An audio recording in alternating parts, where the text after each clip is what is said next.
Muy buenas noches, bienvenidos al cierre de Wall Street. A estas horas continúan especulándose con qué ocurrió en realidad entre el grupo Wagner y Bielorrusia, y en particular por qué se dieron la vuelta sin exigir nada. Enseguida vamos a ir con las conversaciones internas. También a estas horas protagonista el Banco Central Europeo, que sigue como en esa suerte de celebración que realiza en Sintra, porque, bueno, vamos a llamarlo encuentro, porque si lo llamamos celebración en un año en el que la inflación está donde está y en el que el propio Banco Central Europeo está reconociendo que lo que hace no funciona y no vamos a llegar al 2%, va a quedar raro que estén celebrando nada, como cuando tu equipo pierde y de repente está todo el mundo de fiesta. Pues esto es más o menos igual. Enseguida vamos a ir con ello. Antes, protagonismo del día. ¿Hay o no hay guerra civil en Rusia? Esto dice Vladimir Putin. Stood in the way of a mutiny, the result of which inevitably would have been chaos. You defended the Constitution, the lives, security and freedom of our fellow compatriots. You saved our country from turmoil. Essentially, you stopped a civil war. In a difficult situation, you acted precisely, proving in action your devotion to the people of Russia. Bueno, se ha evitado y no hay una guerra civil, porque en realidad, dice Vladimir Putin, se han defendido unos a otros. Y sobre todo el propio pueblo ruso es quien reaccionó ante lo que estaba ocurriendo. Hoy se ha dedicado a ir punto por punto de todo su complejo de seguridad, desde el propio consejo que tiene allí, a la FSB, a los soldados y a la Guardia Nacional. Cuidado, y en este asunto un punto importante. El propio Vladimir Putin ha decidido dotar de más efectivos, hasta 40.000 nuevos miembros, y además darles armamento, no tanques, pero sí anticarros, a esa Guardia Nacional local, que tiene mucho que ver con la defensa de las ciudades. Es decir, vale, no ha pasado nada, no hay guerra civil, el grupo Wagner se ha dado la vuelta, pero si volviera a pasar, que la gente de la Guardia Nacional lo tenga muy clarito, dentro de que ya tenían sus propios sistemas de defensa, pero los está implementando, igual que también ha agradecido al Consejo de Seguridad o al FSB, insisto, su participación y colaboración. Pero lo interesante en todo este asunto, dos grandes protagonistas, Alexander Lukashenko y Yevgeny Prigozhin. ¿Qué está pasando entre Prigozhin y Lukashenko? Entre estos dos hombres, ¿qué pasó exactamente? Hoy, el propio Lukashenko ha dado algunos detalles. Para empezar, cuidado, porque dice que Bielorrusia está sufriendo muchas provocaciones día y noche. Y es quien tiene las armas nucleares. Le escuchan. Службы фиксируют различного рода провокации на государственной границе, исходящие от стран соседей. Bueno, rápido y al pie. Estamos sufriendo a diario muchísimas provocaciones en nuestras fronteras. Pero además se ha dedicado a decir también que hubo en esas conversaciones entre Prigozhin y él mismo. Así, lo ha contado muy largo, pero para que escuchen un poco un fragmento de cómo lo ha ido contando el propio Lukashenko. Я говорю, хорошо, худой мир лучше любой войны, не торопись, я попробую с ним связаться. Он в очередной раз сказал, что это бесполезно. Я говорю, хорошо, подожди.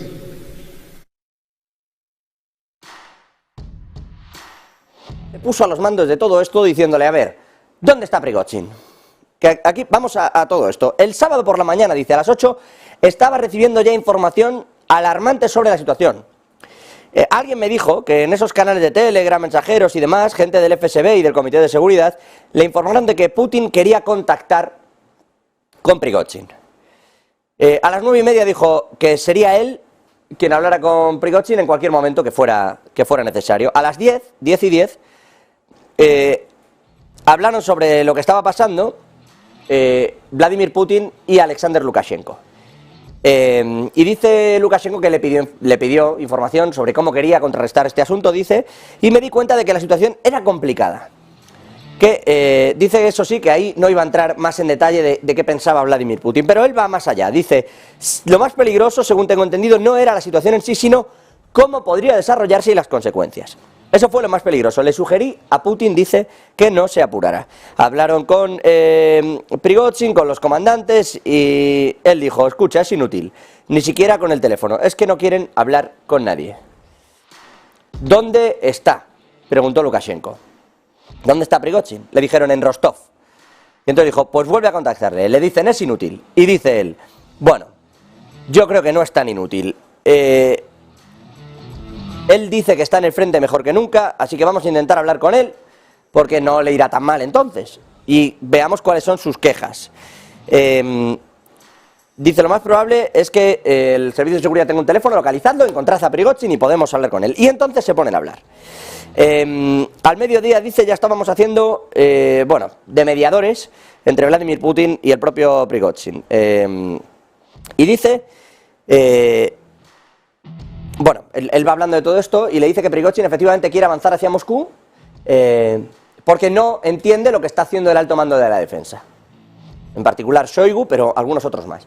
Y Lukashenko le dice, literalmente, que si sigue avanzando le van a aplastar como a un insecto.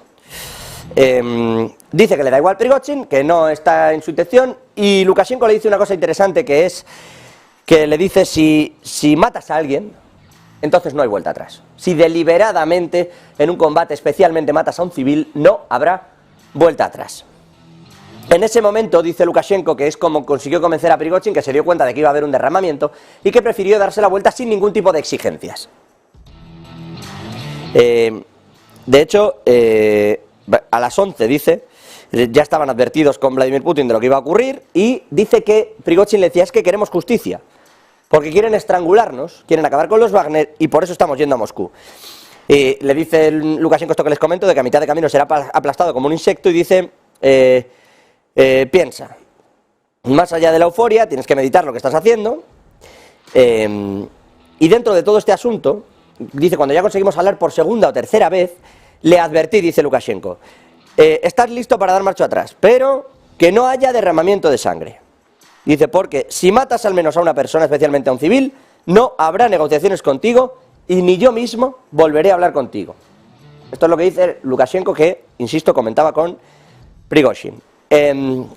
Dice que en ese momento Prigozhin le dijo que él le juraba que no pretendía derramar sangre rusa y que eso no iba a suceder. En concreto dijo, y tiene razón, dice que en ese momento se dio cuenta y le dijo, tiene razón, no le voy a exigir al presidente que renuncie a Shoigu y a Gerasimov y tampoco voy a pedir ni siquiera una reunión.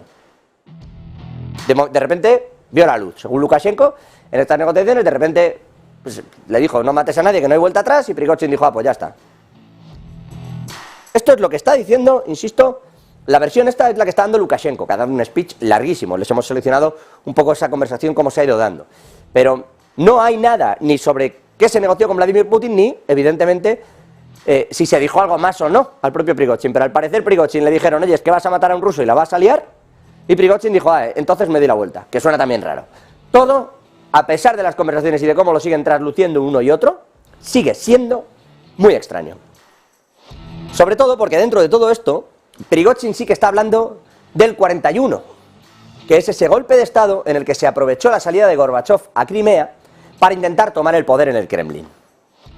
Así que ahí hay una conexión que parece bastante evidente. En fin, todo esto al respecto de esas conversaciones entre el grupo Wagner y Bielorrusia. Y respecto a las divisas, les decía yo, otro de los protagonistas del día sin ninguna duda es el Banco Central Europeo, particularmente su presidenta Christine Lagarde. Hoy ha salido en Sintra, una reunión que aplazó, era un statement que iba a dar ayer, unas declaraciones que iba a dar ayer y que fue aplazando en virtud de lo que pudiera suceder en Ucrania, y hoy, esta mañana, sí que ha dado ya declaraciones y ha explicado, uno, que la inflación es fuerte, que sigue muy alta, que va a haber más subidas de tipos, que no hemos visto el pico en la subida de tipos de interés. Y cuidado, es que resulta que una vez más vuelve a cargar contra las empresas, pero es raro. Escuchamos a Lagarde y analizamos el entorno empresarial en las subidas de precios. Sensitivity analysis by ECB staff underlines the risks we would face if firms tried to defend their margins instead. For instance, if firms were to regain 25% of the lost profit margin that our projections foresee, inflation in 25 would be substantially higher than the baseline at almost 3%. Esto dice Christine Lagarde, que es poco probable, dice que en un futuro cercano el Banco Central Europeo pueda afirmar con plena confianza que se han alcanzado las tasas máximas. O dicho, traducido para todos, no hemos llegado todavía al pico en las subidas de tipos de interés. En julio probablemente veamos nuevas subidas de tipos y ya veremos en septiembre. Actitud de Christine Lagarde, que va en la misma línea en la que ha venido diciéndolo en los últimos días, pero hablando de las empresas, habla de un concepto nuevo, que es una especie de avaricia, ¿no?, de empresarial. De la greed inflation, la avaroinflación, si quieren llamarlo así. Esa avaricia de las empresas, que todos se lo quieren comer, es la que está haciendo que, como quieren más beneficios, suban mucho los precios porque quieren más beneficios. A ver, vamos por partes. 1. Las cosas muchas veces suben de precio y el que no las puede pagar no las compra y entonces los precios bajan. Eso es en lo que consiste, a grosso modo, la oferta y la demanda. De toda la vida fue. Ahora bien, es que suben mucho los precios porque, cuidado con esto, hay una inflación en medio que está haciendo que tengan que subir los costes. Esa inflación se ha transmitido al precio final, pero no tiene que ver con el beneficio empresarial, no es por avaricia. De hecho, si miramos informes, por ejemplo, del Ministerio de Economía en España, el 95% de los costes de las empresas es lo que ha hecho que se eleve la inflación. O sea, el 100%, si sube algo un 100, 95 puntos en realidad son el traslado de costes empresariales. Insisto, fuentes del Ministerio de Economía, como las tiene el propio Eurostat, que va en esa misma línea, en torno al 90-95%, es decir, tampoco hay una subida agresiva como para decir una avaroinflación. Que hay un problema y es que además están sacando un beneficio, bueno, es discutible, se puede hablar y desde luego se podrá sacar el tema, pero atribuirle la subida de la inflación a los beneficios empresariales, hay que tener cuidado con eso. El caso es que las subidas de tipos no han terminado, van a seguir subiendo. Y además también, y en ese mismo sentido, tenemos que tener en cuenta que el propio Banco Central Europeo, que en su reunión de hoy lo ha dejado claro, no tiene claro ni siquiera que la inflación subyacente haya alcanzado un pico. Y es más, hoy otro de los miembros del Banco Central Europeo, Gurch, que no estaba en esa reunión de Sintra, pero sí que ha tenido conferencias, ha dicho, cuidado porque el objetivo de inflación del 2% está muy lejos. No tenemos claro que tengamos la capacidad suficiente para redirigir la inflación al 2%. No tenemos esa capacidad, no estamos en eso. Y claro, todo esto nos lleva a mirar un poquito más allá, y es decir, entonces van a seguir subiendo tipos, puede haber un problema, no se está controlando la inflación, es decir, no todas las variables económicas claramente no están en un saco controlado. ¿Va a llevar esto a la recesión? En Estados Unidos dice HSBC que sí. Javier Luengo, muy buenas noches. HSBC no solo dice esto, sino que dice que la recesión viene con un golpe fuerte, tanto que esa subida de tipos de la Reserva Federal, que incluso se espera para septiembre, no va a ser tal, y que hacia finales de este mismo año podrían bajar los tipos de interés. Javi, muy buenas noches. Sí, ¿qué tal? Muy buenas panoramas.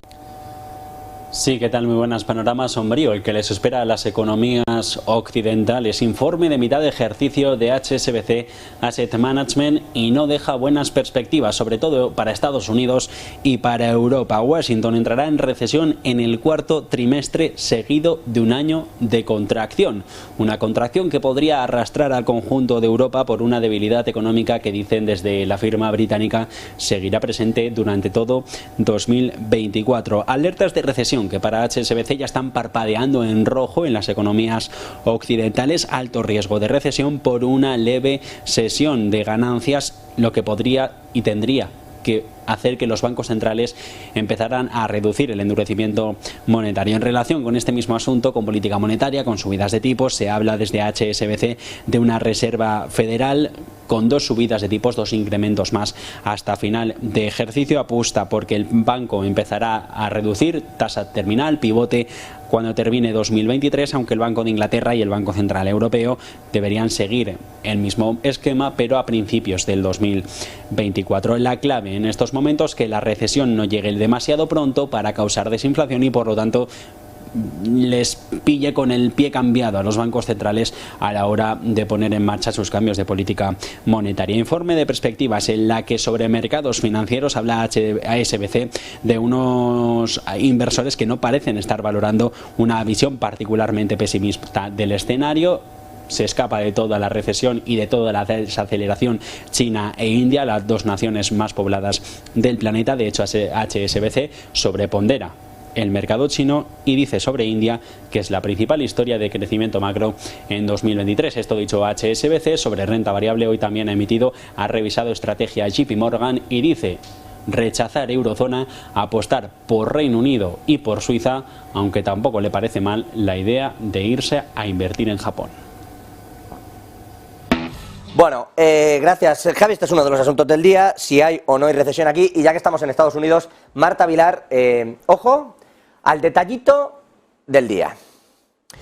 Un ex de la Reserva Federal se junta con el tipo que llevaba el control de riesgos en Silicon Valley Bank, y les prometo que esto no es una broma, han decidido fundar un banco. Un tipo salido de la Reserva Federal y el de Silicon Valley Bank de riesgos. ¿Qué puede salir mal, eh? Marta Vilar, exactamente, ¿qué pretenden hacer estos dos? Muy buenas noches. Sí, muy buenas. Hoy vamos a hablar de ese cóctel Molotov que se está dando en el mundo de las finanzas, porque ya saben ustedes lo que ocurrió hace unos meses, crisis bancaria regional en los Estados Unidos, caída entre otros de Silicon Valley Bank, donde la Reserva Federal culpaba de esa caída a los propios jefes de Silicon Valley Bank y desde Silicon Valley Bank culpaban de esa caída a la Reserva Federal. Pues atención, porque ahora se acaba de juntar lo mejor de los dos mundos, un ex Fed y uno de los ex jefes de riesgos de Silicon Valley Bank, para, atención, lanzar un nuevo banco.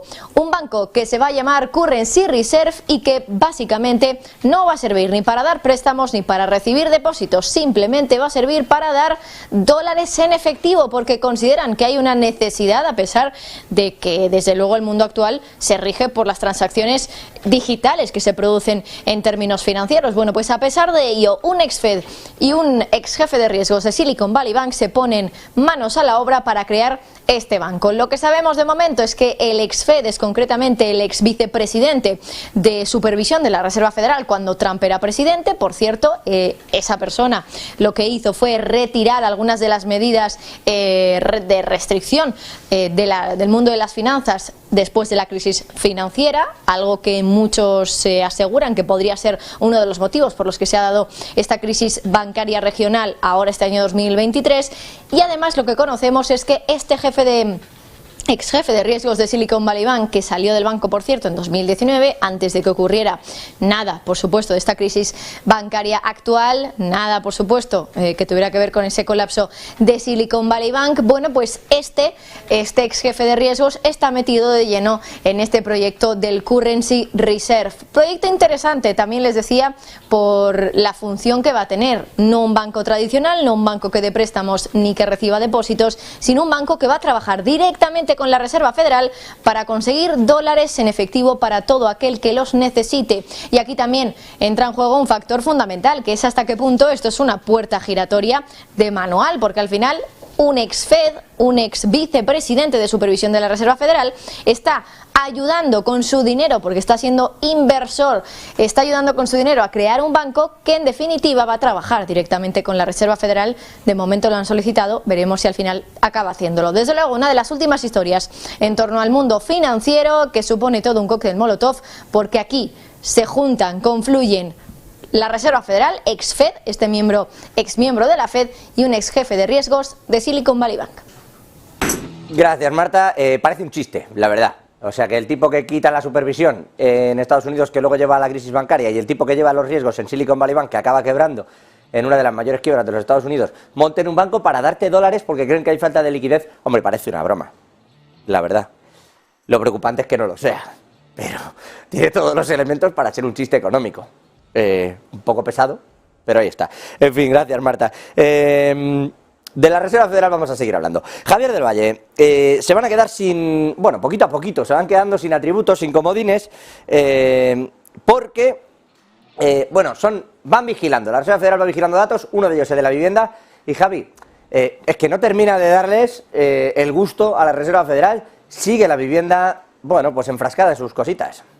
Efectivamente, José, si antes nuestro compañero Javier nos comentaba que HSBC espera una recesión, parece ser que por lo menos no va a ser en el corto plazo, porque estamos viendo datos económicos sorprendentes, desde los pedidos duraderos hasta también el rebote en los precios de la vivienda y, lo más sorprendente, el incremento mensual del 12,2% este mes de la venta de nuevas viviendas. Ya veíamos la semana pasada cómo el optimismo de los constructores se disparaba y decíamos, ¿cómo puede ser que un optimismo se dispare en estos niveles, con unos tipos hipotecarios por encima del 7%? Bueno, pues parece ser que los constructores saben que la gente está buscando casas y sobre todo casas sin construir, están ya comprando incluso sobre plano, les da igual incluso que la casa esté terminada porque quieren comprar debido a los altos alquileres. 12,2% ha sido el rebote este mes. Claro, esto pone en duda si realmente los datos económicos empiezan a mejorar rápidamente, como la confianza del consumidor, que se ha disparado también este mes. Poco a poco el consumidor va siendo más optimista sobre la situación.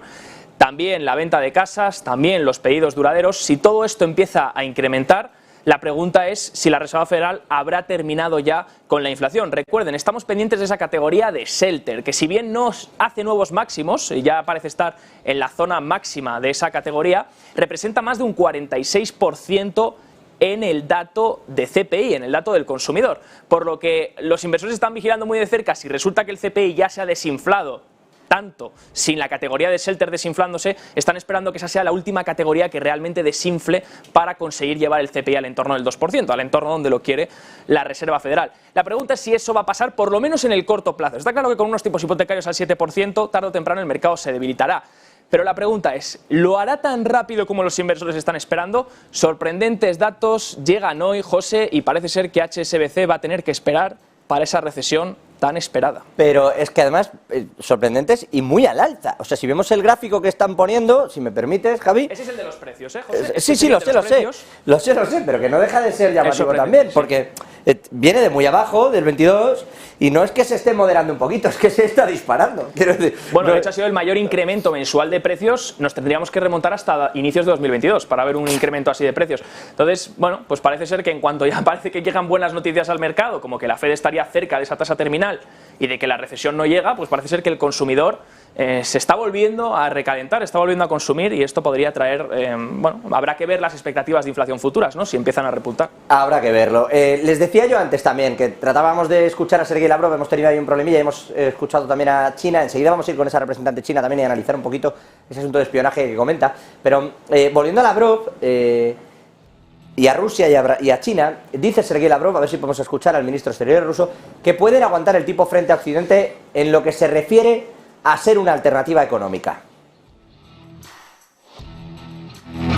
Мотиву политики Запада Москва и Пекин не на словах, а на деле содействуют формированию условий для многополярного миропорядка, учета интересов всех государств. Claro, y con esto que dice Lavrov, de que son una alternativa real, salta Brasil una vez más a la palestra. Sergio Fernández, muy buenas noches, y dice, yo estoy dispuesto a liderar esto de la desdolarización. Lula da Silva, absolutamente implicado junto a China para intentar impulsar el yuan. Insisto, y por poner como siempre el contexto, más del 80% de las transacciones internacionales se hacen en dólares, y eso de que el dólar se acabe de la noche a la mañana no es una cosa que vayamos a ver. Ahora, ¿que hay un impulso fuerte? Bueno, ¿cómo de fuerte? ¿Qué dicen en Brasil? Sergio, muy buenas noches.